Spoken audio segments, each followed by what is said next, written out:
pagi hari ini kita undang sebagai narasumber ya. Jadi kami sampaikan dulu nih ya teman-teman. Teman-teman Recording in progress.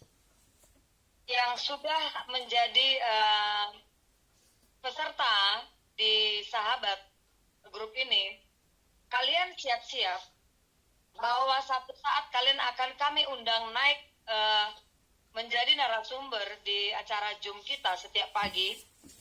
Jadi di sini pembelajaran kita selain dari materi-materi tertentu yang nanti akan kita berikan, juga kita akan belajar menjadi seorang yang memiliki public speaking yang baik. Kita belajar dulu di lingkungan terkecil kita untuk menjadi public speaking, menguji atau mengexercise, melatih diri kita, supaya di satu waktu nanti di acara kalian, sudah kalian punya tim, kalian sudah bisa membina dengan memberikan satu motivate by words ya, motivasi yang berupa verbal dulu dari kata-kata.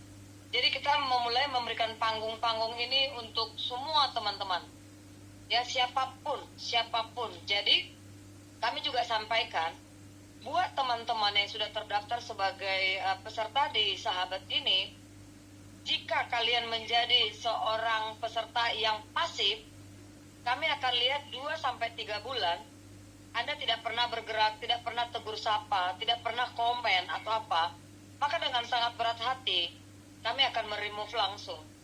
Karena orang-orang yang masuk di sahabat ini akan sangat banyak. Kenapa? Karena kita tidak memungut biaya apapun, sehingga orang bisa masuk di sini tapi by screening dulu oleh kita ya. Jadi kami berharap supaya semua kita yang ada di grup ini sungguh-sungguh mau membuat dirinya itu aktif, proaktif. Karena untuk apa kita masuk di salah satu wadah kalau kita ternyata tidak berkembang secara mentality sebagai seorang entrepreneur atau pebisnis, tapi kita hanya bisa menjadi membebek. Tidak, kita di sini harus berkembang menjadi seseorang yang bisa muncul atau tampil dimanapun. Ini adalah panggung kita. Maka mulai dari hari Senin kemarin kita sudah memberikan panggung. Kita memang memberikan satu motivasi dulu dari kakak kita, Kak Jane, yang memang kebetulan Kak Jane sudah ada di rank samurai dan sangat membakar di hari Senin kemarin. Nah, tidak kalah semangatnya pada pagi hari ini, sahabat kita yang hadir sebagai narasumber pada hari ini, yang dimana dia terbakar semangatnya kembali dari kevakuman dia beberapa saat. Dia juga terbakar semangatnya karena mengikuti salah satu Zoom. Ya, jadi saya perkenalkan tamu kita yang sangat luar biasa dan sangat cantik, ya, yaitu Kak Astrid Simatupang. Kita kasih tepuk tangan untuk Kak Astrid. Keren. Ya. Selamat pagi Kak Ji, selamat pagi Kak Dani, selamat pagi teman-teman sahabat semua yang saya kasihi. Ya, pagi saya tidak bisa menyapa namanya satu-satu, tapi saya percaya semua kita dipersatukan Tuhan di dalam Zoom ini semua karena anugerah Tuhan. Terima kasih sebelumnya pagi hari ini pertama-tama saya bersyukur sama Tuhan karena kita semuanya sampai hari ini masih diberikan kesehatan, masih diberikan umur panjang dan kita masih bisa bersaling sapa satu sama lain. Semua karena anugerah Tuhan. Terima kasih juga saya ucapkan untuk Kak Dani dan Kak Ji Norma yang sudah memberikan kesempatan buat saya pagi hari ini untuk ada di Zoom sahabat pagi hari ini. Tapi sebelumnya saya mau perkenalkan diri saya dulu. Nama saya Astrid Simatupang. Saya ibu dari 2 anak, suami 1. Saya tinggal di Bintaro di Jakarta. Dan saya bergabung di AFC ini dari mulai bulan April tahun 2022. Dan sampai saat ini saya masih ada di sini, semua hanya karena kasih karunia Tuhan. Nah, sebelum kesaksian ini, saya mau cerita dulu teman-teman ya.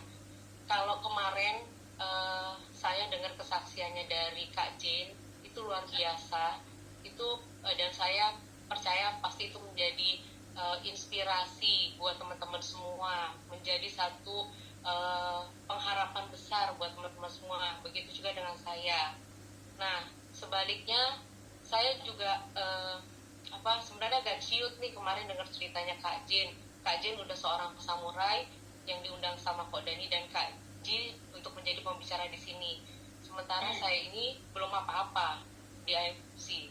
Jujur saya rank Toreda pun belum, tapi saya terus berdoa sama Tuhan, memohon kiranya tahun 2025 ini Tuhan berikan saya kesempatan untuk saya bisa meraih rank Toreda bahkan Ronin, dan semoga saya juga bisa mencapai trip ke Korea seperti teman-teman semua. Itu doa saya, amin. Doa buat teman-teman semua juga yang terbaik ya. Nah, amin. Dalam kesaksian ini saya juga mau cerita bahwa diawali waktu hari Kamis ceritanya, saya itu ditelepon, selamat pagi Ko Rudi, selamat bergabung. Saya ditelepon sama Kak Ji Norma. Jujur saya juga sebenarnya kaget, ada apa gitu, seorang yang keren Kak Ji Norma kok nelfon saya gitu loh, ada apa gitu loh. Terus saya waktu itu saya lagi ada kelas Bible study, jadi saya nggak bisa langsung menanggapi. Setelah itu kira-kira 1 jam atau 2 jam kemudian saya telepon balik Kak Ji, ada apa Kak Ji gitu. Kak Ji minta saya untuk menjadi pembicara di hari Selasa di acara Zoom Sahabat Pagi. Jujur aja saya kaget gitu loh, Kak Ji kenapa harus saya gitu. Dan saya juga malu karena saya kan juga belum apa-apa, bukan siapa-siapa di sini gitu loh. Saya juga masih rank yang di bawah gitu. Tapi saya percaya bukan kebetulan kalau Tuhan memilih memperkenankan saya ada di sini lewat Kak Ji dan Kodani. Itu semua pasti ada maksud dan rencana Tuhan yang baik untuk kita semua. Itu aja. Jadi saya mulai bergabung ini di AFC tahun 2022, tepatnya di bulan April. Waktu itu awalnya itu saya lihat postingan WA story teman saya ya di bulan Februari, kalau nggak salah di bulan Februari, yang dimana saya ngelihat setidaknya kebetulan Kak, saya melihat postingan WA story-nya teman saya yang sekarang jadi upline saya. Waktu itu dia posting tentang jalan-jalan ke luar negeri.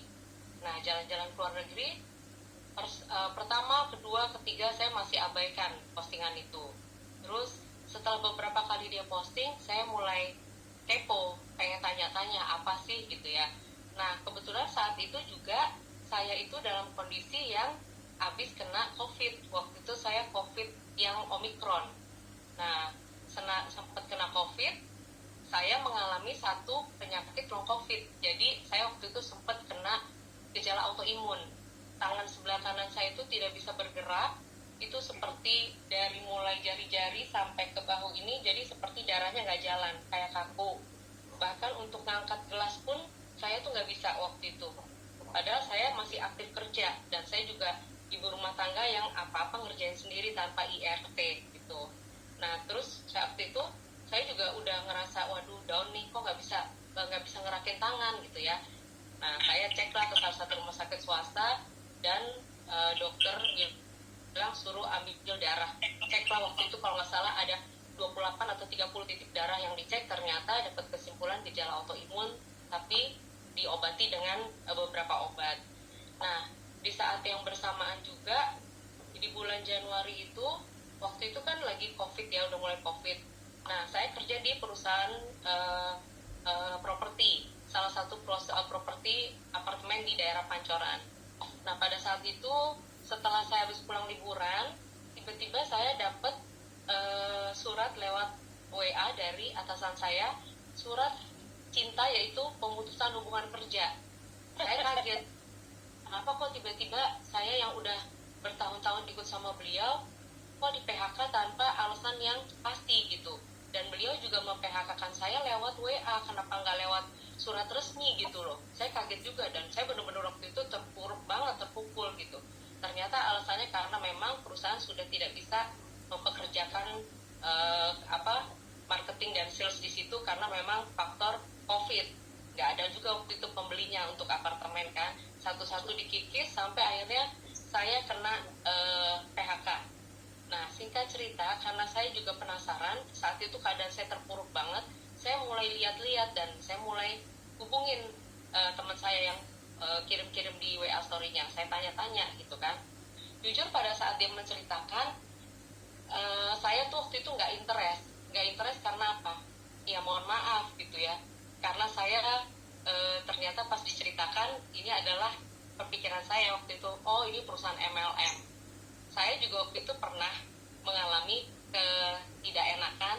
Saya pernah ikut beberapa bisnis di MLM. Kebetulan waktu itu di bidang kecantikan, kosmetik. Saya paling seneng tuh ikut-ikut untuk kecantikan kosmetik. Nah, saya ikutin beberapa perusahaan MLM yang cukup besar namanya. Dan jujur aja, di situ saya nggak pernah berhasil karena itu disuruh tumpuk-tumpukin barang terus, disuruh tupo terus, beli-beli barang. Akhirnya suami saya juga marah, ngapain sih semua dibeliin gitu. Pembalut juga pernah dulu. Sampai akhirnya uang saya habis ke situ. Dan jujur aja, waktu saya mau bergabung di AFC ini, suami saya nggak setuju, marah banget. Akhirnya saya juga diem-diem masuk ke sini gitu. Bahkan barang yang saya beli pun juga waktu itu saya nggak berani beli banyak-banyak. Nah, akhirnya saya memutuskan untuk join di AFC ini di bulan April. Alasannya satu, saya bilang sama suami saya gini, saya butuh produk ini untuk terapi kesehatan saya. Jadi yang saya jadikan testimoni diri saya sendiri dulu gitu. Saya selalu kayak gitu. Kalau di saya memang ada manfaatnya, kalau di saya memang ada faedahnya, baru saya berani ngomong sama orang, baru saya berani jual produk ini. Nah, puji Tuhannya waktu itu saya ngedapetin paten fungsi, saya dapat paten manfaat dari 2 produk ini, Subarasi dan Usukusi. Yang saya rasakan, darah saya benar-benar langsung lancar. Yang saya rasakan pada saat itu juga tidur saya jadi nyenyak. Jadi saya mendapatkan itu, kebaikan-kebaikan dari si paten manfaat produk AFC ini. Nah, akhirnya saya cerita lah sama suami saya. Pelan-pelan saya cerita dan pelan-pelan saya mulai ngejalanin bisnisnya. Nah, saya mulai cerita nih waktu itu tentang bisnisnya. Pada saat itu saya nggak langsung menyemplungkan diri ambil ke paket yang tinggi-tinggi. Saya awalnya ambil di paket ruby, karena waktu itu saya belum percaya kan. Tetap saya ngeyel, saya nggak percaya gitu loh. Apa sih ini gitu. Tapi karena waktu itu saya membutuhkan lagi produknya, akhirnya waktu itu upline saya bilang, Srit, daripada beli putus begini, mendingan jalanin produknya aja. Kan ini juga bermanfaat buat lo, dan lo juga kan banyak temen, ibaratnya lo juga kan punya banyak database gitu kan. Oke lah, aku bilang aku coba menjalanin ini, pelan-pelan aku coba jalanin. Nah, berjalan waktu, tiba-tiba waktu saya udah kena PHK waktu itu, tiba-tiba pas udah saya memutuskan mau ngejalanin di bulan April ini, di bulan April yang sama, akhir April, perusahaan yang sama manggil saya lagi, kembali lagi masuk lagi di perusahaan itu. Dan dengan sukacita saya terima penawaran itu. Saya pikir saya memang butuh kan pekerjaan itu. Jadi saya lanjut kerja. Nah, sampai di tahun 2022 ini benar-benar saya antepin nih bisnis AFC ini. Saya nggak jalanin, saya pikir udahlah sekilas aja, toh gue juga punya income yang tetap dari perusahaan ini gitu kan. Nah, tapi Tuhan itu baik gitu, Tuhan itu baik banget. Saya lagi ngobrol sama teman kantor, sama teman-teman sekeliling, saya ceritain testimoni pada diri saya sendiri tentang gejala autoimun itu, dan mereka melihat, oh iya ya benar ya, yang lo dapetin seperti ini gitu loh. Apa sih nama produknya? Mulailah aku jalanin. Nah, Tuhan buka jalan buat saya gitu loh. Ada aja, pertama yang saya kasih adalah orang terdekat. Oh maaf, tapi sebelumnya gini, keluarga saya tuh menolak banget gini tentang produk ini. Bahkan kakak saya, waktu itu suami saya itu bilang, apaan sih nih gitu, nggak percaya dengan produk ini. Mereka lebih percaya dengan obat dibandingin nutrisi. Dan itu membuat saya agak terpukul saat itu. Orang terdekat saya menolak, bahkan agak mencibir. Pertama yang saya tawarin pasti orang terdekat saya dong, keluarga saya gitu, kakak saya. Dan dia menolak banget gitu. Ibu saya ngomongin seperti ini, dia bilang katanya jangan kebanyakan eksperimen, beli-beli vitamin yang nggak bener, nanti takutnya ke badan kamu bahaya loh gitu. Oke, akhirnya udah saya jalan, tapi saya tetap semangat waktu itu, cuma pelan-pelan aja saya jalanin. Akhirnya karena saya waktu itu juga pikir ya udah deh, ini masih ada kerjaan ini. Nah, dikasihlah sama Tuhan satu capros yang masih keluarga deket. Itu saya selalu bilang sama Tuhan, kasih saya hikmat dong, saya harus ngomong sama siapa sih tentang produk ini. Teman menolak, keluarga dekat menolak, kayak nggak percaya gitu. Akhirnya saya waktu itu say hello sama kakak sepupu saya yang memang udah lama nggak pernah saya kontak-kontak gitu. Say hello, tiba-tiba beliau sedang mengalami jatuh dari tangga pada pada saat itu punggungnya retak, beliau lagi berobat ke Pineng, dan pada saat itu dia baru pulang ke Pineng. Jadi waktu saya WA, tiba-tiba dia curhat segitu panjangnya curhat sama saya pikir apaan sih nih, orang gua menawarin produk dia malah curhat. Itu ada 5 kali kayak WA surat dikirim sama saya. Akhirnya Tuhan kasih hikmat sama saya, tawarin aja kakak kamu gitu kan. Saya masuklah ini dengan produk ini, kesempatan itu saya ambil bulat-bulat, nggak saya sia-siakan. Nah pada saat itu kakak sepupu saya itu agak-agak menolak gitu. Terus dia bilang, ini udah deh kamu ke rumah deh katanya, soalnya saya nggak bisa ngomong panjang lebar gitu, sakit semuanya. Memang dia itu ada waktu itu kalau nggak salah 12 atau 14 jahitan di punggung, robek kan waktu itu, jadi dia harus dijahit dari punggung belakang gitu. Saya datanglah waktu itu ke rumah dia sama upline saya. Singkat cerita, saya mulai meyakinkan dia. Itu pun gak gampang meyakinkan dia, harus bolak-balik follow up, harus bolak-balik telepon. Dan akhirnya saya waktu itu coba nge-push dia untuk supaya segera diambil gitu. Kenapa saya nge-push? Karena pada saat itu upline saya mau ada trip pergi ke Jepang kalau nggak salah. Nah saya takut kalau misalnya nanti closing gimana nih, saya nggak ada yang dampingin, saya takut banget gitu, karena saya nggak ngerti kan ngejalanin bisnisnya gimana. Tapi sekali lagi Tuhan itu memperhadapkan saya pada situasi, ayo jalan. Jadi upline saya pergi, dia bilang, Srit, gue bekalin ya lo nanti begini gini. Dan luar biasanya, ini kakak sepupu saya mau bayar pakai kartu kredit. Waduh, saya nggak ngerti gimana caranya gitu pakai kartu kredit pula lagi kan. Dan kartu kreditnya punya suaminya. Dia bilang ini, Dek kamu bawa aja nih ke kartu kredit abang, saya kasih nomor pinnya. Terus bagaimana kak? Ya udah kamu pencet aja, terserah kamu gimana caranya. Saya takut kan, itu kartu kredit orang, meskipun itu kakak sepupu saya punya, tapi dia ngambilnya kan diamond, nominalnya yang gede. Di satu sisi saya bersyukur sama Tuhan, Tuhan kasih langsung yang kelas kakap. Tapi gimana saya mau pergunakannya, ini kartu kredit. Gemeter saya datang ke kantor, waktu itu ke kantor Puri. Saya datang, suami saya bilang gini, udah aku temenin aja, kamu kan orangnya grogian, parnoan, nanti salah-salah mencet lagi, katanya gitu. Oke, akhirnya ditemenin sama suami saya. Singkat cerita, karena kasih karunia Tuhan semua bisa berjalan baik. Dapatlah itu produk, dan waktu itu saya dapat produk waktu itu yang 12 box, saya bawa lah itu antar ke rumah kakak saya. Nah, akhirnya seiring berjalan, sempat waktu itu saya agak antengin lagi, saya nggak kerjain lagi. Baru di tahun 2023 ini, saya itu mulai aktif lagi ngerjain ini. Karena apa?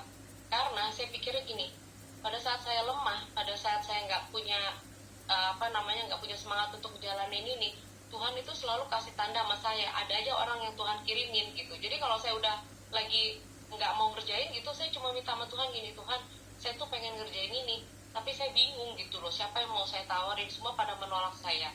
Kalau emang Tuhan izinkan saya terus di sini, tolong dong Tuhan kasih tanda sama saya siapa orang yang ditemuin.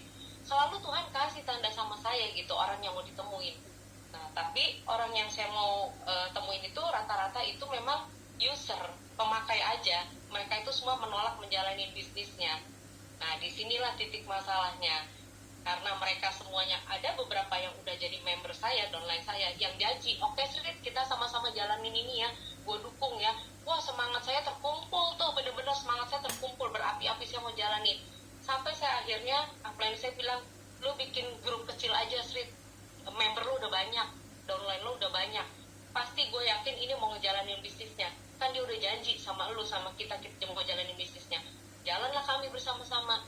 Tapi di tengah-tengah jalan, apa yang terjadi teman-teman? Itu semua teman-teman saya menolak, downline saya menolak untuk menjalani bisnisnya. Maaf ya Srit, kita sebagai user aja, pokoknya kita dukung dalam doa aja. Gubrak, saya pikir, buset, saya mesti ngerjain sendiri nih semuanya.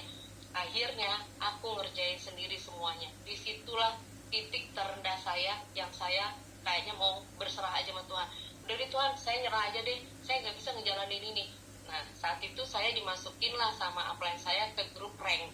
Grup rank itu dimana di situ isinya top level semua. Setiap hari Kamis kita disuruh kasih laporan berapa pairing lo minggu ini, berapa pairing lo. Dan itu membuat saya bener-bener down banget gitu loh. Gubrak, ini semuanya isinya banyak-banyak nih. Nah, saya nggak nggak ada negatif thinking ya sama orang yang memasukkan saya ke grup prank itu. Justru saya bersyukur itu memacu semangat saya untuk saya bergerak di situ. Nah, itu luar biasa sih buat saya, tantangan gitu. Saya yang nilainya kayaknya paling kecil gitu loh di dalam grup prank itu. Waktu itu ada 10 atau 15 orang yang dimasukin. Tapi membuat saya akhirnya juga jadi memacu adrenalin saya, ayo gerak, supaya naik pelan-pelan. Nah, tiba-tiba singkat cerita, kira-kira di bulan apa ya, waktu lagi ada acara pemilihan presiden, pilkada waktu itu, pemilihan presiden, kita kan waktu itu kumpul di satu tempat untuk pilih presiden waktu itu, pilkada kalau nggak salah ya. Nah, pilpres, ya pilpres, maaf. Terus udah gitu, saya bilang sama Tuhan nih paginya, Tuhan, ini kan banyak orang ngumpul ya di sini ya. Kalau emang Tuhan izinkan saya ngejalanin ini, tolong dong kasih saya satu capros, satu aja Tuhan, yang benar-benar potensial. Selalu saya tuh gitu mintanya sama Tuhan. Kalau emang Tuhan memang masih izinkan saya, kasih ya satu Tuhan. Tapi siapa gitu? Saya pernah nawarin di kompleks saya, semua saya tawarin satu-satu ibu-ibu di sini, dengan harapan di sini kan pada ibu-ibu yang udah pada pensiun, butuh dong terapi kesehatan, produk kesehatan. Semua nolak saya dengan alasan, ya udahlah Bu Astrid, kalau mau sehat kita olahraga aja. Yang ada saya malah disuruh ikut line dance di sini di komplek. Saya kesel banget dalam hati saya, ya ampun, ini orang, saya ikut sih waktu itu line dance dengan harapan itulah manusia berencana, Tuhan menentukan ya. Dalam hati saya, udah deh gue ikut aja deh di line dance, mudah-mudahan ada yang nyangkut nih, satu dua. Nggak ada loh teman-teman, nggak ada yang nyangkut, dan semua menolak saya. Bahkan semua juga kayaknya tuh kalau udah yang namanya Astrid datang ke komplek, mereka tuh langsung jauh-jauh. Padahal dulu-dulu sebelum tawarin ini, mereka bolak-balik ngajak-ngajak saya, ayo pokoknya kita sumba ya, line dance ya, kamu yang mimpin ya Astrid. Begitu saya tawarin produk, mereka mundur langsung pelan-pelan. Semua WA saya kadang-kadang tuh sama dia nggak dibaca, nggak ngerti kenapa. Ya udahlah, saya pikir. Nah, pada waktu pemilihan pilpres, tiba-tiba saya ngomong nih sama satu orang ibu muda yang gimana saya juga nggak kenal sebenarnya. Nah, itu adalah suaminya yang kenal sama suami saya. Saya coba menawarkan produk ini, tapi saya nggak coba langsung. Saya minta nomor teleponnya. Saya bilang gini, boleh nggak aku minta nomor handphone kamu? Dan nanti next time kita ngobrol ya, gitu. Kebetulan emang saya udah jadi sasaran saya ini, ibu muda ini. Singkat cerita, akhirnya dia kasih nomor handphone. Besoknya saya telepon dia, saya ajak, kita janjian yuk ketemu ngobrol-ngobrol. Aku ajak lo ngobrol di salah satu coffee shop di Bintaro, di Orbit Cafe. Oke Bu, saya datang Bu besok ke situ, ibu muda. Dia baru punya 2 anak.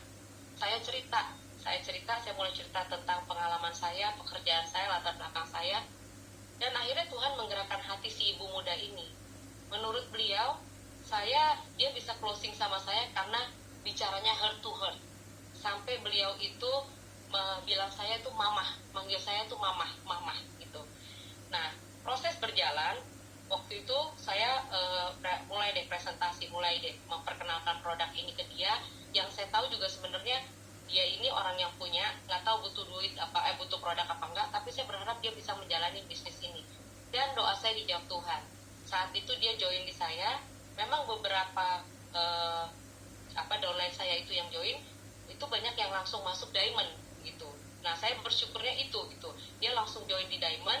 Dan pada saat itu dia bilang sama saya, komit, dia mau jalanin bisnis ini bareng sama saya. Nah, disinilah saya bilang, ini nih jawaban dari Tuhan nih. Saya dikasih jenderal baru nih sama Tuhan. Tapi sebelumnya juga udah pernah begitu. Tuhan juga udah pernah ngasih sesuatu tanda, ini jenderal baru. Yang akhirnya dia mundur pelan-pelan, gak mau ngerjain. Karena dia tahu ini sulit gitu kan. Nah, akhirnya saya berjalanlah bersama si downline saya ini, jalanin bisnis ini. Putus-putus ya Kak ya? Enggak. Oke, suaranya oke banget. Bagus. Oh iya, saya lanjut ya Kak, izin ya Kak.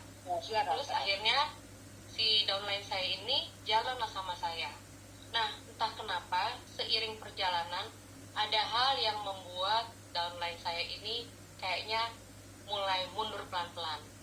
Saya nggak bisa ceritakan di sini kenapa, dan mungkin ada hal yang dirasakan nggak berkenan.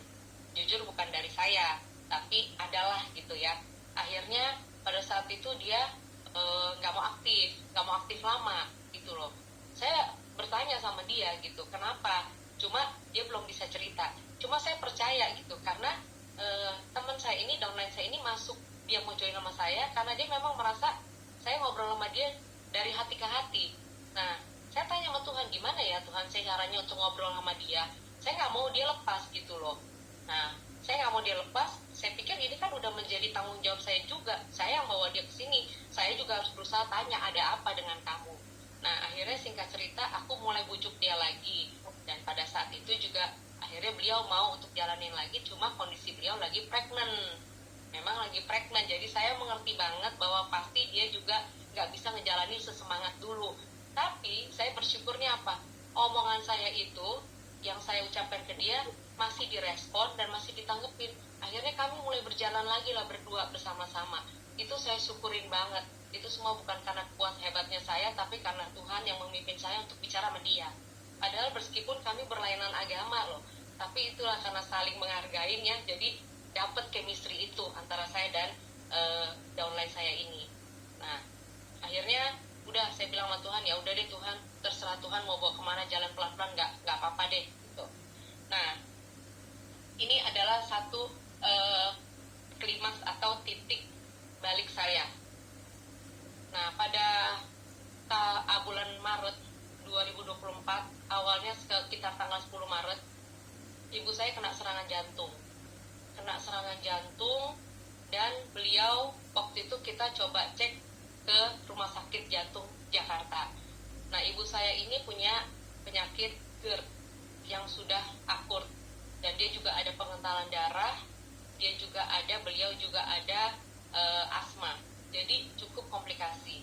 Jadi kami rutin bawa dia ke dokter, dan bersyukurnya penyakit GERD-nya sudah sembuh sih, sudah membaik, karena waktu itu kami udah sampai bawa ke Pineng, segala macam, udah dicek nggak ada apa-apa, di biopsi juga waktu itu nggak ada apa-apa. Jadi waktu itu kita bawa ke Rumah Sakit Jakarta dengan harapan cuma mau dicek aja waktu itu. Tiba-tiba waktu dicek, dokter bilang, pas udah dicek, dia bilang katanya fungsi jantungnya mama saya tinggal 10% yang berfungsi dengan baik, jadi harus segera dilakukan tindakan pasang ring. Nah, pada saat itu kakak saya yang ada di rumah sakit, dan dia nggak bisa memutuskan, dia telepon conference call dengan saya dan abang saya.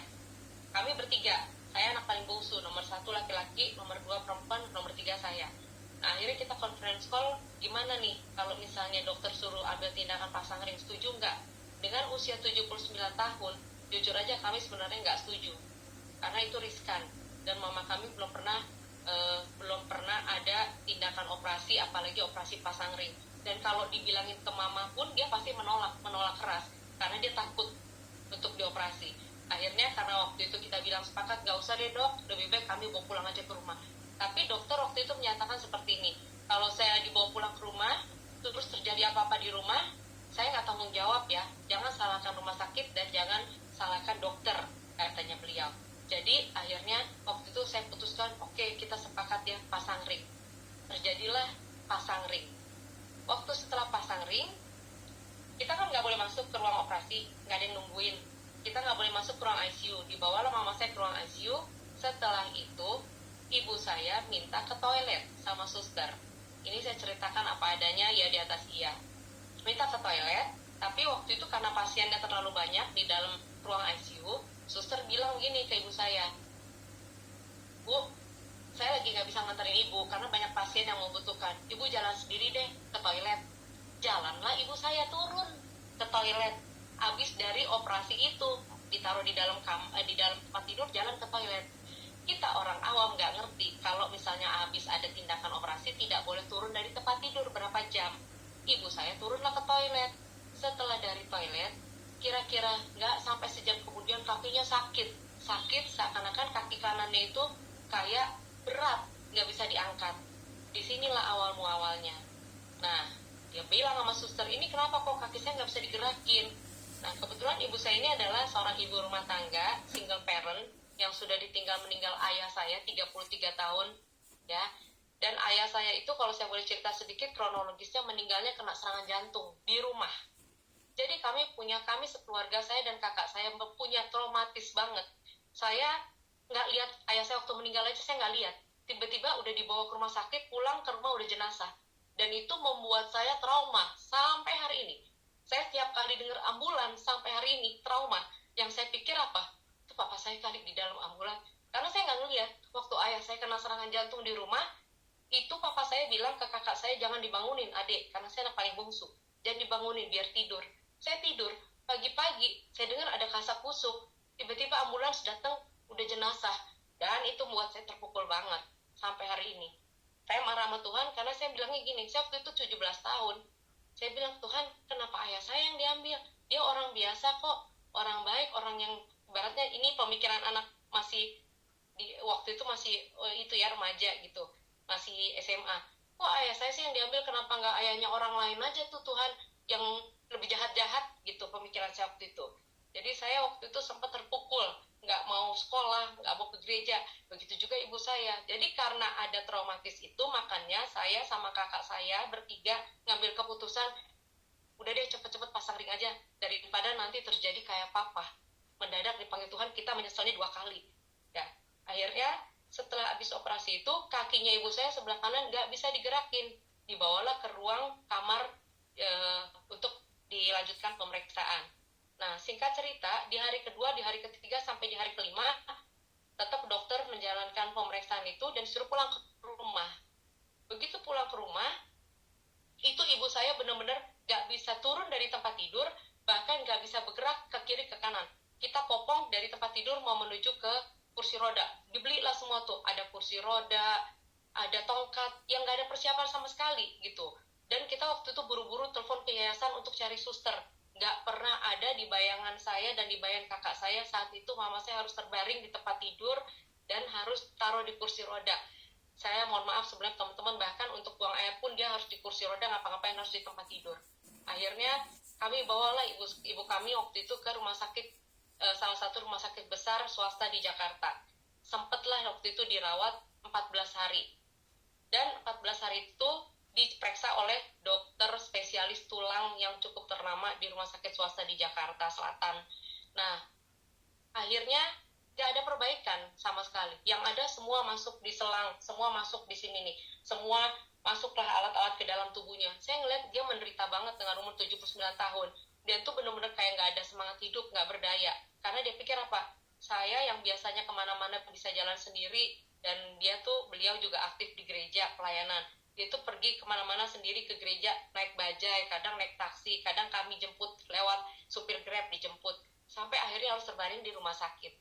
Disitulah saya mulai nangis sama Tuhan. Saya bilang, Tuhan, cobaan apa lagi ini yang Tuhan kasih sama kami? Pada saat itu di rumah sakit biaya jalan terus, dan memang ibu saya waktu itu kita nggak masukin dia asuransi. Salahnya kita itu, dia nggak kita masukin asuransi, cuma berdasarkan BPJS. Di mana BPJS rumah sakit itu nggak bisa menerima BPJS, tapi nggak ada alasan lain selain mau nggak mau harus berjuang deh kita bertiga, kepala jadi kaki jadi kepala, supaya ibu kami bisa sembuh. Nah, di hari ke-12 saya sama abang saya memberanikan diri ke administrasi. Saya tanya, udah berapa suster pengeluaran ibu saya? Dan dia sebut waktu itu udah di titik 215 juta. Di situ saya sama kakak-kakak saya, mampus wassalam, dari mana nih ngumpulin duit segitu? Dan yang mengecewakannya itu nggak ada kesembuhan apa-apa terjadi sama ibu saya, belum ada kesembuhan apa-apa. Bahkan dia mana nangis-nangis minta pulang. Akhirnya di hari ke-14, singkat cerita, udah ngelihat titik angkanya segitu, kita bilang pulang, minta pulang. Dokter nggak kasih. Kalau ada apa-apa saya nggak tanggung jawab. Nggak apa-apa. Kita bilang, kita sepakat bertiga, kami yang bertanggung jawab. Emang kalau misalnya dokter terusin ada di sini, terus kami nggak punya duit untuk nebus ibu kami, totalnya udah 220 juta. Emang situ mau bayarin? Saya bilang gitu. Saya ngamuk waktu itu. Akhirnya dikasihlah keluar sama rumah sakit dengan persyaratan segala macam surat. Dibekelinlah obat. Sampai di rumah, besoknya, udah ibu saya udah nangis-nangis aja, bener-bener nggak bisa bergerak. Itu kakinya dia tuh kayak kaki gajah, bengkak, biru semua di tengah-tengahnya, seperti bekas pukulan karena bekas operasi itu ya. Mungkin darahnya jadi nyebar ke satu titik, melebar, dan gak jalan. Nah, disitulah mulai saya tanya sama Tuhan, ini mesti gimana? Saya ngeliat ibu saya tersiksa banget. Untuk siang, pagi sampai siang dokter kasih 10 obat. Malam dikasih 8 obat. dan itu rutin harus diminum. Di hari kelima itu ibu saya tuh benar-benar udah menderita dan dibilang kalau udah kayak gini caranya buat apa mama hidup, sampai itu keluar dari mulutnya. Mama juga nggak bisa minum obat segini banyak karena dia kan ada asam lambung, ada GERD ya. Mungkin buat dia obat yang masuk ke dalam mulutnya itu udah nggak bisa lagi dia minum gitu loh. Udah gitu, makasih Kak Fani, makasih. Terus dia juga nggak mau makan, gimana ini? Akhirnya saya bilang sama Tuhan, Tuhan tolong kasihani ibu saya 79 tahun, kasih kesempatan kalau boleh kami anak-anaknya masih bisa merawat dia. Saya selalu menyemangatin ibu saya gini, mama masih mau lihat cucu mama selesai kuliah kan gitu. Kebetulan anak saya yang kecil sama anaknya abang saya masih kuliah semester 5. Anak saya yang kecil di Surabaya di UNR, dan itu cucu kesayangannya beliau. Jadi saya selalu menyemangatin jangan begitu, mama masih mau lihat cucunya nanti selesai kuliah kan, terus lihat cucunya nikah, jadi mama harus punya semangat hidup. Terus dia bilang, saya nggak punya semangat hidup lagi, buat apa mama begini, udah nggak bisa jalan, lumpuh katanya gitu, yang tadinya bisa kemana-mana. Akhirnya saya bilang sama Tuhan, Tuhan saya mau ngomong sama mama saya sama kakak saya tentang produk ini, tolong kasih jalan sama saya, tolong kasih hikmat untuk saya ngomong. Saya doa dulu untuk ngomong itu. Akhirnya saya bilang sama mama saya sama kakak-kakak saya ngomong, Mah, Kak, Bang, saya mau minta izin, kalau boleh saya mau ngasih produk ini ke mama ya, tapi kita sama-sama doa dulu, berikhtiar dulu. Dan mama khususnya doain, kalau memang mama serap Tuhan bilang iya, mama boleh mengkonsumsi ini, mama imanin. Tapi jangan karena paksaan dari saya. Saya nggak mau disalahin sama kedua kakak saya, gara-gara kamu sih mama jadi begini. Saya udah trauma, ayah saya dipanggil Tuhan, saya nggak ngeliat. Dipanggilnya tiba-tiba datang ke rumah, cuma ngeliat jenazahnya aja, saya udah trauma. Terus saya bilang, kalau memang sepakat, yuk kita sama-sama doain mama konsumsi ini. Akhirnya singkat seperti cerita, dia sepakat, mama saya imani, dia mau, kakak saya juga sepakat. Oke, mulailah waktu itu kita kasih satu paket.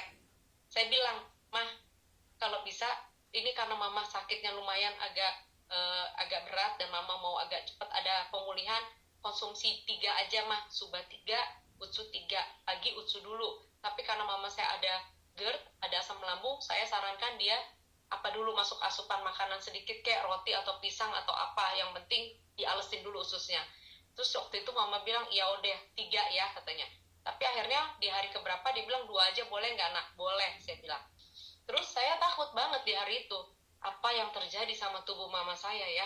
Saya siap aja dia dimarahin sama kedua kakak saya kalau misalnya tiba-tiba lambungnya perih atau apa gara-gara ucuk kusi. Karena saya juga kan asam lambung udah parah juga, menuju ke gejala GERD juga kata dokter. Terus akhirnya seminggu setelah dikonsumsi, saya mulai pelan-pelan nanya ke mama saya berdoa, Tuhan semoga nggak ada apa-apa, semoga jadi kesembuhan di dalam tubuh mama saya. Seminggu saya tanya, Mah, apa yang mama rasain setelah mama konsumsi ini? Pertama dia bilang gini, apa ya nak, katanya pertama mama jadi bisa tidur nyenyak. Wah, di situ saya udah bilang puji Tuhan luar biasa, karena mama saya kan nggak bisa tidur nyenyak, gelisah. Karena apa? Gelisah, kakinya nggak bisa bergerak, kesakitan, ditambah asam lambungnya menusuk-nusuk. Asam lambungnya tambah parah karena dia pikiran terus, nggak sembuh-sembuh. Pikiran yang negatif itu yang membuat asam lambungnya kumat. Jadi GERD-nya naik lagi gitu. Terus apalagi yang mama dapetin? Iya, mama ngerasa udah seminggu ini, mama itu kan harus konsumsi, saya sama mama saya sama, punya penyakit asam lambung yang udah akut. Dan setiap pagi, saya harus mengkonsumsi obat ajaib yang teman-teman udah tahu lah namanya apa tuh, obat yang 400 mg itu untuk asam lambung, itu harus saya konsumsi setiap pagi. Dan saya bilang sama mama saya, mama masih konsumsi itu, obat itu? Enggak nak, mama coba lepasin aja itu obat itu, gak minum obat itu. Apa yang mama rasain kalau gak minum obat itu? Gak apa-apa, mama gak ngerasa enak, gak ngerasa mual, tapi mama malah bisa makan. Kayaknya cocok deh ini obat ini ke mama. Ini bukan obat mam, aku bilang ini nutrisi, makanan kesehatan, bukan obat. Nah akhirnya waktu itu saya bilang sama kakak saya, bayangin aja kalau misalnya mama dipaksain untuk minum obat 10 siang 8 malam, apa kabar dengan ginjalnya? Ginjalnya kan pasti rusak. Itu yang membuat kakak-kakak saya sepakat setuju boleh dikasih nutrisi ini. Nah terus terang aja saya juga punya mertua waktu itu dua-duanya meninggal karena gagal ginjal. sampai akhirnya mengorbankan 2 rumah harus dijual karena gagal ginjalnya itu parah waktu itu. Cuci darahnya dari yang tiap hari cuma sekali, sekarang harus tiap hari 4 jam sekali harus cuci darah, sampai akhirnya dia harus home care, panggil suster, sewa alat ke rumah. Itu yang membuat akhirnya menguras keuangan keluarga mertua, waktu itu harus jual rumah. Jadi saya bilang sama kakak-kakak saya, kalau ini obat diterusin, apa kabar? Apa yang harus kita jual lagi gitu untuk mengobatin ini? Dan ini nggak mudah gitu. Akhirnya singkat cerita di minggu kedua, mama saya mulai merasakan paten fungsi, paten manfaat dari produk Subarasi dan Utsukushi. Itu saya benar-benar luar biasa. Saya bersyukur banget sama Tuhan bahwa yang masuk ke dalam tubuh saya, mama kami mengimani itu boleh menjadi kesembuhan. Nah, begitu di bulan 1 bulan, habislah ini produk. Habis kan Subarasi sama Utsukushi di minggu 2 minggu malah udah habis produknya. Ibu saya mulai minta. Nah, itu habis loh paketnya katanya gitu. Subarasi dan Utsukushinya, mama boleh minta lagi nggak katanya. Terus dia bener-bener saking dia nggak enak sama kita, tapi itu mahal nak, gimana? Kalian keberatan nggak? Nggak, kita bilang, sepakat kita bertiga nggak keberatan. Untuk kesembuhan orang tua, apapun kita lakukan, kepala jadi kaki, kaki jadi kepala. Kami bertiga akhirnya, udah deh, mulai deh, bersepakat. Ya udah ya, pokoknya kita patungan ya, saweran ya, untuk mama setiap bulan gini. Udah, akhirnya kita belilah tuh produk, kita ambil terus, dan sampai hari ini mama saya masih konsumsi produk. Dan saya yang mau ceritakan sama teman-teman satu hal. Waktu ada lagi proses penyembuhan ini, jujur aja itu nggak mudah. Saya jatuh bangun dan saya mulai ngerasain waktu itu, namanya saya manusia biasa ya, terbatas. Aduh Tuhan, kalau gini-gini terus gimana ya? Keuangan juga nggak stabil. Jujur aja untuk pengobatan ibu saya itu benar-benar menghabiskan biaya yang cukup besar sampai per hari ini.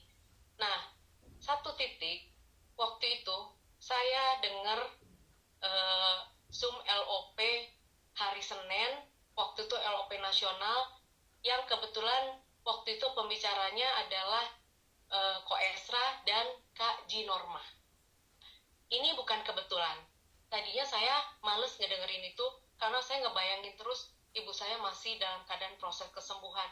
Kami jatuh bangun nih, babak belur mengenai biaya, gimana nih gitu. Tapi suami saya terus bilang, terus beriman. Kalau Tuhan aja udah nolong kita di masalah-masalah yang lalu yang besar, masa masalah kecil gini Tuhan gak bisa tolong? Pasti ada jalan. Bener. Itu di saat itu saya benar-benar udah ngedown sih sebenarnya ngejalanin bisnis ini. Saya benar-benar waktu itu ngerasa, pertama saya juga kayaknya ngerasa harus berjuang sendiri. Ya, saya nggak menyalahin siapapun, enggak. Dan saya juga nggak menuntut banyak dari downline saya, enggak. Saya harus jalan sendiri ngerjain bisnis ini, ya udah. Mungkin memang Tuhan izinkan saya harus fight di sini. Tapi satu hal saya mau cerita nih sama teman-teman. Waktu saya dengar LOP, waktu hari itu LOP Zoom nasional, yang pada saat itu pembicara adalah Kak Ji Norma, di situ saya benar-benar dapat titik balik dan saya dapat kekuatan, insight dari Tuhan seperti ini. Kak Ji waktu itu ada cerita seperti ini. Dia, kalau saya nggak cerita, maaf kalau saya salah, tolong dikoreksi Kak Ji. Waktu itu beliau pergi ke Bali kalau nggak salah. Beliau ketemu sama salah seorang temannya, saya nggak tahu siapa temannya itu, tapi orang itu kalau nggak salah habis ketemu di kafe dan kalau nggak salah habis minum atau mabok. Terus beliau ngeluarin satu kartu nama yang disuruh prospek sama Kak Ji. Jadi Kak Ji ini yang saya tangkap ya, maaf kalau salah ya Kak Ji ya, tolong dikoreksi. Ini yang saya tangkap, Kak Ji disuruh prospek satu orang yang memang dia nggak kenal. Jalanlah Kak Ji ke situ, disamperin orang itu. Dan yang saya tangkap ceritanya, orang itu ada masalah penyakit. Jadi mungkin dia juga udah pernah menjalani satu alternatif atau pernah ke dokter tapi nggak mengalami kesembuhan. Waktu Kak Ji menawarkan produk ini, menceritakan tentang Subarasi Utsukushi, malah dimarahin sama orang ini. Bahkan waktu itu kalau nggak salah disemprot ya Kak ya, disemprot agak dibentak gitu sama orang itu. Dan Kak Ji sempat waktu itu kecil hati juga kan, tawar hati dan nangis juga gitu. Nah, saya mendapat satu kata-kata yang membangun saya, membuat saya harus bangkit dari keterpurukan ini. Saya dengar waktu itu Kak Ji mengucapkan seperti ini, Tuhan, kalau memang Tuhan perkenankan saya jalan di bisnis ini, tolong angkat saya dari keterpurukan ini. Dan itu yang menjadi menjadi doa saya juga kepada Tuhan. Kalau memang Tuhan izinkan saya ngejalanin bisnis ini di AFC ini, dan kalau memang Tuhan izinkan saya boleh menjadi berkat untuk orang tua saya yang membutuhkan produk ini, tolong angkat saya dari keterpurukan ini ya Tuhan. Itu kata-kata dari Kak Ji yang membuat saya membangun satu iman saya dan membuat mata saya melek bahwa gini loh, seorang Kak Ji aja, kan saya dengar kesaksiannya, beliau itu juga masih kerja, beliau itu juga punya posisi di pekerjaannya, dia aja mau loh merendahkan diri, mau datang ke caprosnya sampai dibentak, dan akhirnya doanya dijawab Tuhan. Terus aku mulai berkaca kepada diriku sendiri, siapa gue ya? Kok gue baru dikasih gini aja sama Tuhan udah mau mundur?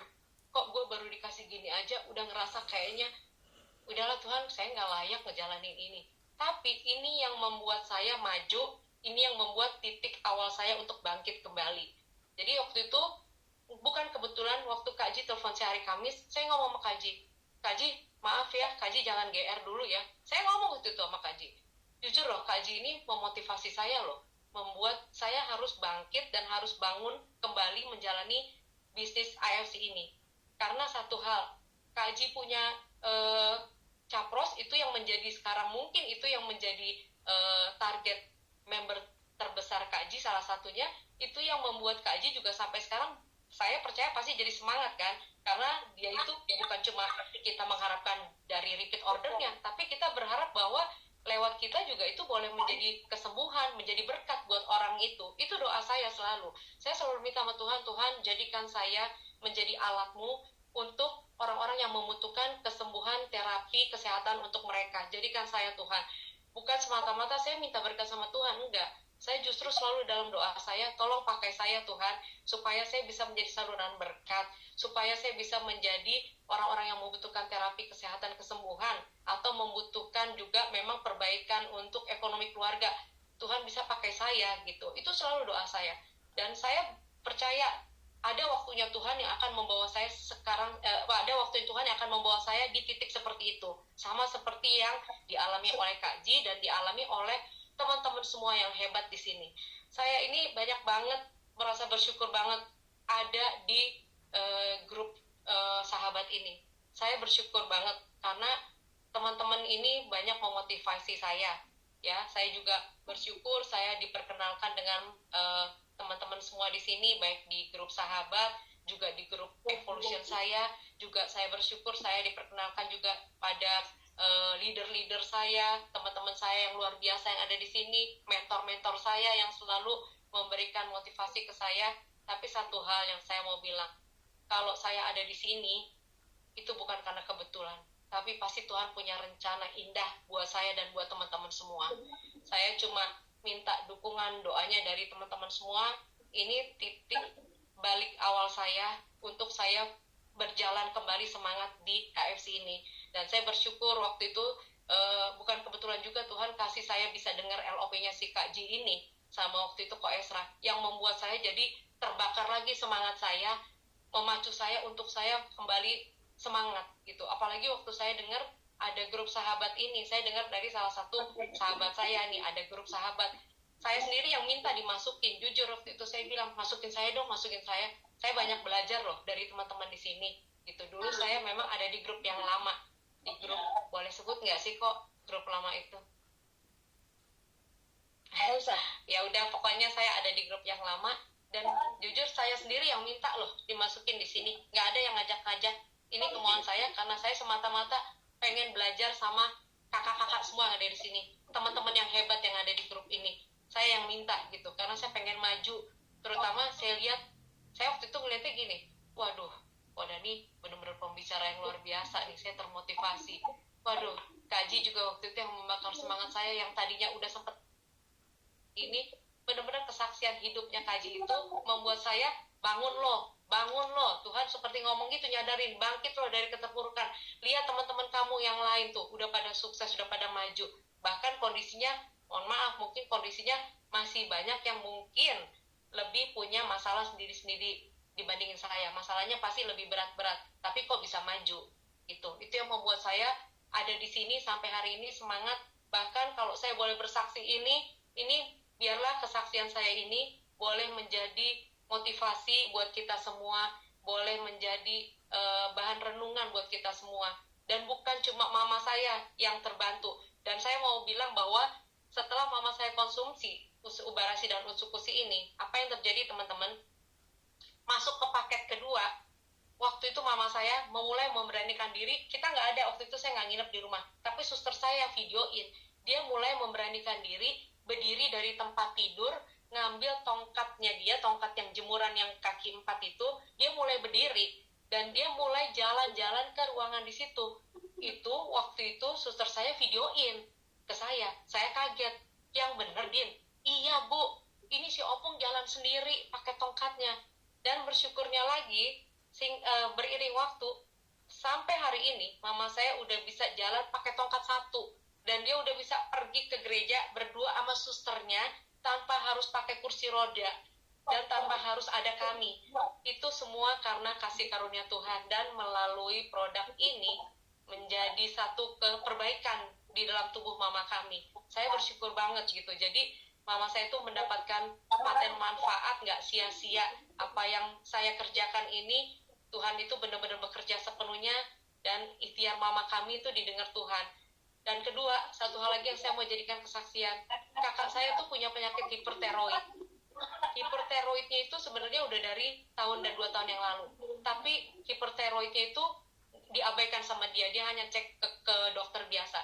Tapi waktu dia jaga di rumah sakit selama dari sebulan Maret itu hipertiroidnya itu berkembang besar di lehernya, dan satu titik dokter bilang, ini kamu tambah lama kok tambah besar, gede banget, itu harus dibiopsi kata dokter. Nah waktu itu kakak saya minta didoain sama kami sekeluarga.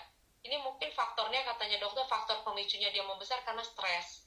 Karena dia stres, harus jagain mama di rumah sakit, dan waktu itu dia sebulan gak bisa kerja. Sampai waktu itu bosnya bilang, kalau gini-gini terus kamu bisa dipecat. Itu yang membuat dia stres. Jadi kami waktu itu bertiga di satu titik, kami udah benar-benar surrender to God. Terserah Tuhan deh. Kalau memang kami bertiga harus dipecat, ya udah Tuhan yang mencukupkan dan menyediakan apa yang kami butuhkan untuk biaya rumah sakit. Saya waktu itu udah begitu. Mana ada sih perusahaan yang mau pakai karyawannya sebulan izin, karena kami bertiga harus gantian jaga di rumah sakit gitu. Ganti-gantian harus ada di rumah sakit itu. Nggak mungkin kami serahin sama suster gitu. Itu yang membuat saya terpuruk gitu. Saya bilang, ya ampun Tuhan, udah perlu biaya besar, nggak bisa kerja, mau ditinggal bagaimana? Mama saya nangis-nangis terus. Dan akhirnya saya juga bilang sama kakak saya, waktu dia bilang, tolong doain ya Dek, tolong doain ya Bang, aku harus dibiopsi kata dokter, karena hipertiroidnya ini membesar. Karena saya sering dengar juga Zoom dari yang hari Rabu yang dari beduk itu, dan saya juga waktu itu dengar kesaksian banyak dari teman-teman. Salah satunya juga waktu itu kalau nggak salah, Kaji juga pernah ngalamin hipertiroid ya Kak ya. Terus waktu itu saya bilang sama kakak saya, ini saya ngomong iya di atas iya, Kak, lu jangan dibiopsi. Gua nggak setuju kalau lo dibiopsi. Karena apa? Takutnya setelah ini malah jadi ada masalah gitu. Saya cuma pikir itu. Coba lo konsumsi ini. Coba lo pokoknya berikhtiar sama kayak mama, konsumsi ini Subarashi Motsukushi. Dan akhirnya dia konsumsi Subarashi Motsukushi ini. Seminggu kemudian disuruh balik ke dokter. Dokternya bilang apa? Kok bisa mengecil ya hipertiroid kamu? Itu kemana yang tadinya udah segede bola pingpong itu kemana? Dia tanya, kamu minum apa? Kamu pakai obat apa? Obat saya tetap diminum kan? Minum dok, kata kakak saya. Cuma jujur aja dok, saya ada konsumsi produk dari Jepang, nutrisi kesehatan dari adik saya. Ini dok, namanya ini. Sekali dia tanya sama dokter, boleh nggak dok? Dan bersyukurnya dokter bilang, boleh, aman. Itu malah bagus. Jadi teman-teman, saya yang meyakinkan saya di sini adalah, pertama karena Tuhan yang menuntun saya di sini. Kedua, karena banyak kesaksian dari teman-teman yang luar biasa. Ketiga, testimoni ibu saya dan kakak saya yang membuat saya sampai hari ini harus bangkit terus berjalan di ISIS AFC ini.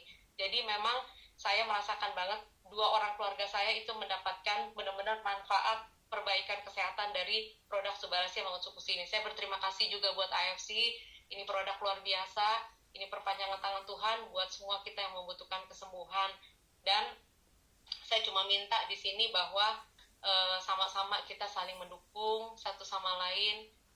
Saya percaya bahwa ada waktunya Tuhan yang bisa membawa saya kepada titik Aida, Roni, dan sebagainya seperti yang teman-teman alamin. Dan biarlah kesaksian saya ini pada pagi hari ini boleh memberkati teman-teman semuanya dan boleh memotivasi buat kita semua. Itu aja sementara dari saya, Kak Ji, Kak Dani, Ko Dani. Terima kasih buat waktunya. Kalau ada yang salah-salah ngomongan nggak berkenan, mohon dimaafkan ya teman-teman. Nah, luar biasa sekali kesaksian dari Kak Astrid. Kita tepuk tangan dulu. Semangat, semangat, semangat, semangat. Jadi, teman-teman, kok kita kalau bicara sedikit ya masalah produk, bahwa produk AFC itu tidak perlu sebenarnya penjabaran yang bagaimana-bagaimana. Karena produk itu sendiri sudah berbicara, ya. Produk itu berbicara kepada diri kita sendiri. Sebenarnya ini adalah langkah yang mudah sebenarnya untuk kita menyampaikan ini ke orang lain. Hanya saja kita untuk membongkar mindset seseorang itu, aduh. Saya punya, halo? Oh iya, oke. Oke, nggak sebentar, maaf. Jadi, kalau soal produk, kita memang sudah di atas rata-rata. AFC Farmasi Jepang itu sudah di atas rata-rata yang sudah memiliki paten fungsi, uji klinis, dan sertifikasi. Saya sangat amazed banget ya. Mungkin juga teman-teman yang mendengarkan kesaksian dari Kak Astrid yang luar biasa mengharu biru buat saya ya. Dari bagaimana dia memulai bisnis ini dengan penolakan demi penolakan, bahkan keluarga sendiri juga tidak percaya. Kemudian Kak Astrid mengalami PHK dari perusahaan dan dia harus berjibaku dengan segala daya upaya di masa COVID yang semuanya serba kesulitan. Dan akhirnya Kak Astrid juga bisa keluar dari keterpurukan itu dengan adanya panggilan kerja kembali, kalau saya nggak salah dengar tadi, panggilan kerja kembali. Dan kemudian apalagi yang dialami Kak Astrid? Kak Astrid juga menerima kondisi yang tidak mengenakan di keluarganya ya. Papanya meninggal tanpa dia bisa lihat kenapa dan kenapa. Kemudian ibunya sakit yang sangat parah, kakaknya juga sakit. Dan pada saat itu titik nadir itu ada di posisinya Kak Astrid. Titik nadir ini teman-teman, setiap kita bisa mengalami. Dan setiap kita juga kapan itu datang, yaitu jalan yang Tuhan berikan sebagai jalan ninja kita. Nah, bagaimana kita menyikapi ini? Saya hanya kembalikan kepada kita seperti ini. Di saat kita memang sudah memberikan hati atau sudah memilih jalan masa depan kita lewat satu produk dan kendaraan yang sangat luar biasa, lewat Farmasi Jepang ini teman-teman AFC. Ayo kita pacu semangat kita kembali. Bahwa bukan hanya diri kita yang mengalami up and down, terkadang drop, terkadang sedih yang luar biasa, tapi banyak teman-teman kita itu yang mengalami, namun kita harus bisa mengalahkan badai itu teman-teman. Badai itu bisa kita kalahkan, memang ada niat dari diri kita sendiri, tapi ada support system dari luar yang bisa membantu kita. Kalau Kak Astrid tadi, dia terbakar semangatnya kembali karena mendengarkan salah satu Zoom yang pernah dia ikuti. Ya, kebetulan saya ada di situ. Ya, terima kasih. Artinya begini, segala cara Tuhan bisa pakai untuk membangkitkan kita kembali.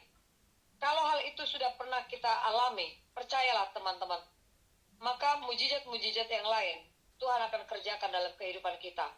Sepanjang kita tetap mau bergerak, sepanjang kita mau mensyukuri besar kecil yang kita dapatkan, tetapi tetaplah konsisten menjalankan perusahaan ini, bisnis kita ini.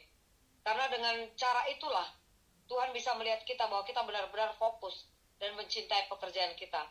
Begitu menurut saya. Kalau mungkin saya di sini Kak Astrid tadi sudah cukup lumayan panjang lebar ya memberikan kesaksiannya dan bagaimana dia sekarang sangat antusias ya, sangat semangat sekali untuk memulai bisnis ini kembali. Dan kita doakan Kak Astrid juga akan mendapatkan rank di 2024-2005 nanti ya. Rank yang sangat diimpikan. Nah, teman-teman, saya membuka floor ya. Kita sudah di 939. Saya buka floor, boleh raise hand atau langsung saya Kak mau ini kasih komen atau mungkin mau bertanya ke Astrid. Silakan ya teman-teman, saya buka floor. Silakan. Siapa yang mau bertanya ke Kak Astrid?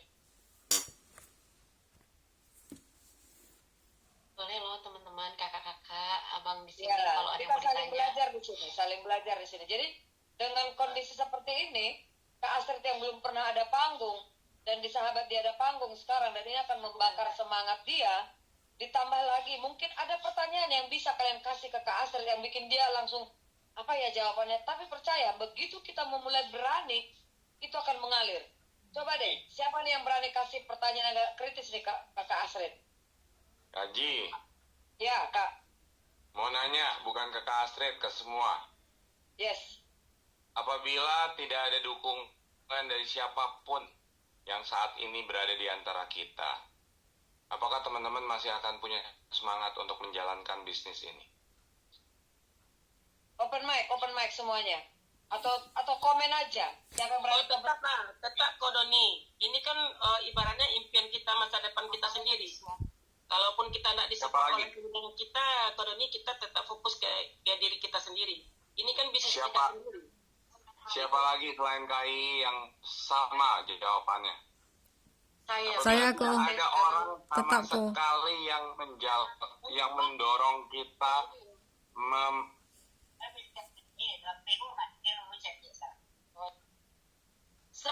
semangat pastinya. Oke. Ya, 2. Yang lain, ayo keluarin. Pengen tanya, karena pertanyaannya memang kok tiba-tiba pagi-pagi ditanyain begini sama si Denny. Ya. Sebenarnya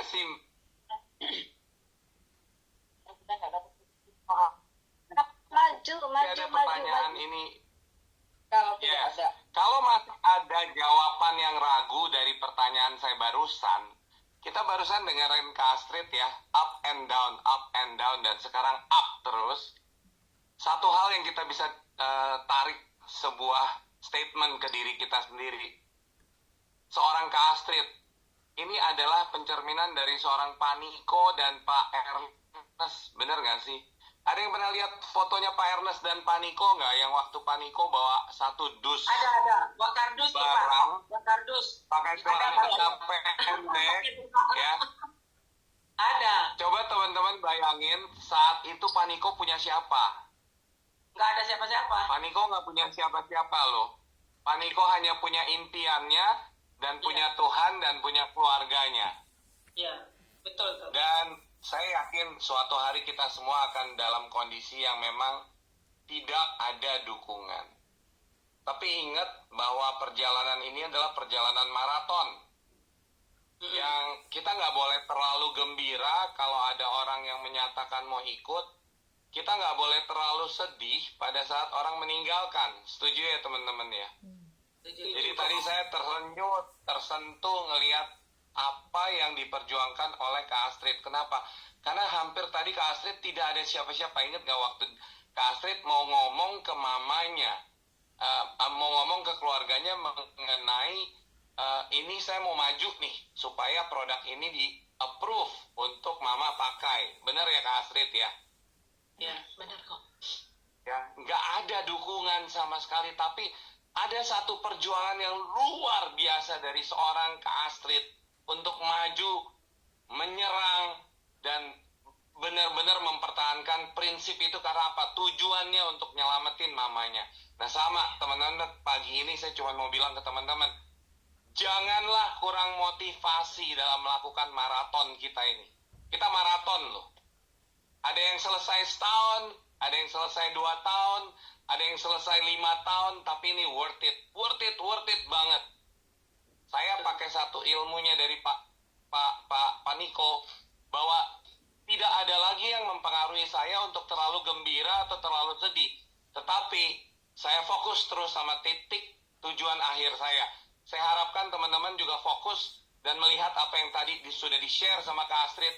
Dan hari ini Kak Astrid sudah memulai semuanya. Belum mengakhiri ya Kak Astrid. Baru memulai. Perjalanan ke depannya nggak akan nyaman. Percaya saya, semua teman yang lagi memulai perjalanan ke depannya nggak akan nyaman. Jangan cari nyaman. Kalau kita nyari nyaman, kita jangan di sini. Karena kita udah nyaman. Semua teman-teman tolong bagi ilmu nggak nyamannya ke teman-teman yang lain. Karena apa? Perjalanan kita baru mulai. Kita baru benar-benar bersemangat. Kedepannya kita harus terus jaga apinya. Jangan sampai pudar. Persahabatan di sinilah salah satu wadahnya. Yuk goyang. goyangin kiri, goyangin kanan, goyangin depan untuk benar-benar berjuang. Saya hari ini terberkati banget. Thank you Kak Astrid, thank you Kak Ji, thank you semua. Tapi itu yang saya mau share. Ya, bahwa tidak ada masalah dengan keadaan kita, tidak ada masalah dengan kondisi keuangan kita, tidak ada masalah dengan apa yang kita akan lalui, tetapi akan ada selalu tujuan. Itu yang penting. Selalu punya tujuan. Karena tanpa tujuan kita nggak kemana-mana. Saya rasa itu aja Kak Ji. Ya, betul kok. Yuk. Oke, terima kasih Ko Denny masukannya. Jadi kita ya, kalaupun memang kita ada support system, itu bagus banget. Nah, salah satu wadah sahabat ini adalah merupakan support system untuk kita, walaupun kita crossliners ya. Jadi, tapi tidak menjadi satu patokan juga support system dari wadah atau apapun. Support system yang menjadi benar-benar self-driven itu, diri kita sendiri yang menjadi support system utama kita. Kita yang harus menyemangati diri kita. Karena apa? Ini bisnis kita sendiri, teman-teman. Kalau orang lain sudah berlari, masa kita berdiam diri terus, nggak ngapa-ngapain gitu, hanya tinggal mimpi, halusinasi, seperti itu ya. Nah, Kak Astrid sudah memulai impiannya. Rebound sudah dia lakukan. Bahwa dia mendapatkan titik semangatnya kembali. Dan dia bisa melihat kembali, saya join di AFC ini sebenarnya untuk apa sih tujuan saya? Kan itu yang penting untuk kita semua. Saya join di AFC ini untuk apa tujuan saya? Buat ngeramein kita punya teman kah? Buat ngeramein Zoom yang boleh kita ikutin kah?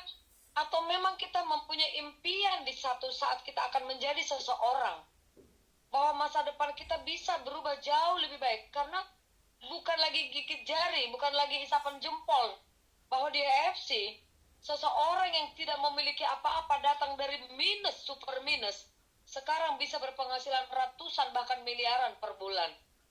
Ya. Dan itu semua bukan karena didorong-dorong, bukan karena ditarik-tarik, tetapi dia mempunyai motivasi yang sangat luar biasa. Dia men-challenge diri dia sendiri. Nah, inilah yang akan kita lakukan di awal rank 2024-2025 ini. Ayo, kita challenge diri kita. Mau apa nih kita dapat? Trip cruise ke Korea, Turki, Australia, Rusia, boleh, terserah. Kamu mau challenge diri kamu menjadi samurai, daimyo, atau shogun, boleh, terserah. Itu harus ada kita punya. Karena self-motivation itulah yang paling utama menjadi kunci sukses kita. Orang boleh berbicara apapun. Saudara terdekat kita, keluarga terdekat kita, tidak memotivasi kita, tidak memberikan dukungan, tidak apa-apa. Tidak apa-apa. Jalankan pekerjaanmu. Jadi kalau saya punya motivasi begini, doakan apa yang kamu kerjakan, kerjakan apa yang kamu doakan. Itu titik balik kita. Sama, saya boleh berbicara di sini juga up and down, drop dan segala macam, tetapi pada saat saya berbicara, Kak Astrid berbicara, Ko Denny berbicara, atau siapapun nanti yang menjadi bintang tamu kita kemudian, saat kita berbicara kepada orang lain, itu juga berbicara kepada diri kita sendiri. Maka itulah kami akan memberikan kesempatan yang seluas-luasnya buat siapapun member yang ada di sahabat. Kalian akan menjadi pembicara di Zoom kita setiap hari. Siap-siap kalian semua, siapkan mentalmu, siapkan histori kamu. Histori apa yang akan kamu kasih ke orang lain menjadi inspirasi. Karena historinya Jinorma telah membuat Kak Astrid bangkit. Kalau kita dulu di sebelah kita bilang bangkit dari kubur, tapi sekarang di sahabat kita bilang rebound.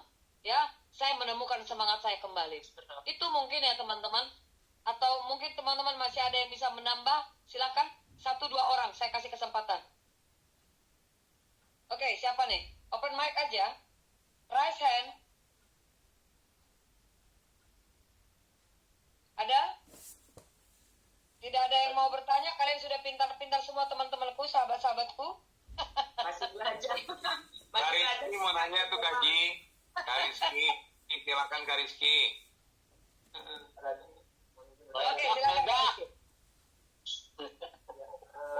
mau bertanya, terima kasih atas Ya. pertanyaannya dan kawan-kawan Bapak Ibu semuanya.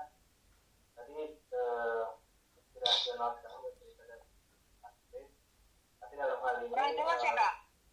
ya, Kurang jelas Kurang ya? keras suaranya, kurang keras. ya jadi terima kasih tadi ceritanya Kak Kris yang mau kita tanyakan. Mungkin Kak Astrid bisa share ada pengalamannya pada saat bercerita atau berbagi cerita tentang produk IoT. Terus kemudian pastinya memang banyak yang terbantukan. Tapi ada juga yang kemudian belum ada efeknya atau bahkan ada efek final. Nah, itu bagaimana menghadapinya untuk diri kita sendiri. Kalau dalam satu case juga, misalkan ada sahabat saya, terus kemudian istrinya itu cancer ya kalau nggak salah, cancer dan terakhir itu sudah sampai kemo dan utang juga. Tapi pada saat kita tawarkan itu dari istrinya tersebut dapat informasi ada yang sudah konsumsi temennya gitu dan meninggal gitu. Dia nggak mau konsumsi. Ya, mungkin ada tips dan trik ataupun saran dari Katrin. Terima kasih Katrin. Oke, saya coba menjawab ya Oke, dengan Kak kapasitas Rizky, saya. karena kita memang belum jelas mendengarkan, saya kurang tahu apakah Iya. di saya yang kurang jelas. Kurang jelas Kak, Cuman, aku juga Kak. Kak Rizky itu minta penjelasan. Oke, cuman Kak Rizky minta pengalaman dari Kak Astrid, bagaimana meyakinkan orang tentang kualitas daripada produk ini. Itu Kak Astrid. Iya. Kurang lebih seperti itu yang saya tangkap. Iya, sebelumnya terima kasih ya Kak Rizky memberikan kesempatan untuk bertanya kepada saya. Kalau saya pribadi sebelum saya memperkenalkan ke orang yang memang membutuhkan terapi kesehatan ini, saya selalu bilang begini, kesembuhan itu punya Tuhan, punya Allah. Kalau misalnya kita berikhtiar, kita berdoa untuk mencoba sesuatu yang memang kita yakinin itu bisa menjadi kesembuhan buat kita, dan kita memang benar-benar mengimani itu sembuh, saya sih percaya ya, pasti ada sesuatu hal yang Tuhan akan kerjakan. Tapi kembali lagi, kesembuhan itu milik Allah, milik Tuhan. Kita nggak bisa melebihi atau kita nggak bisa mendahului Tuhan. Jadi kalau menurut saya, dan memang kan semua semua yang masuk ke badan masing-masing orang itu berbeda-beda penerimaannya. Makanya kadang-kadang ada orang yang merasakan dari paten fungsinya ini bisa ada yang cepat, ada yang lambat. Kembali lagi kepada tubuh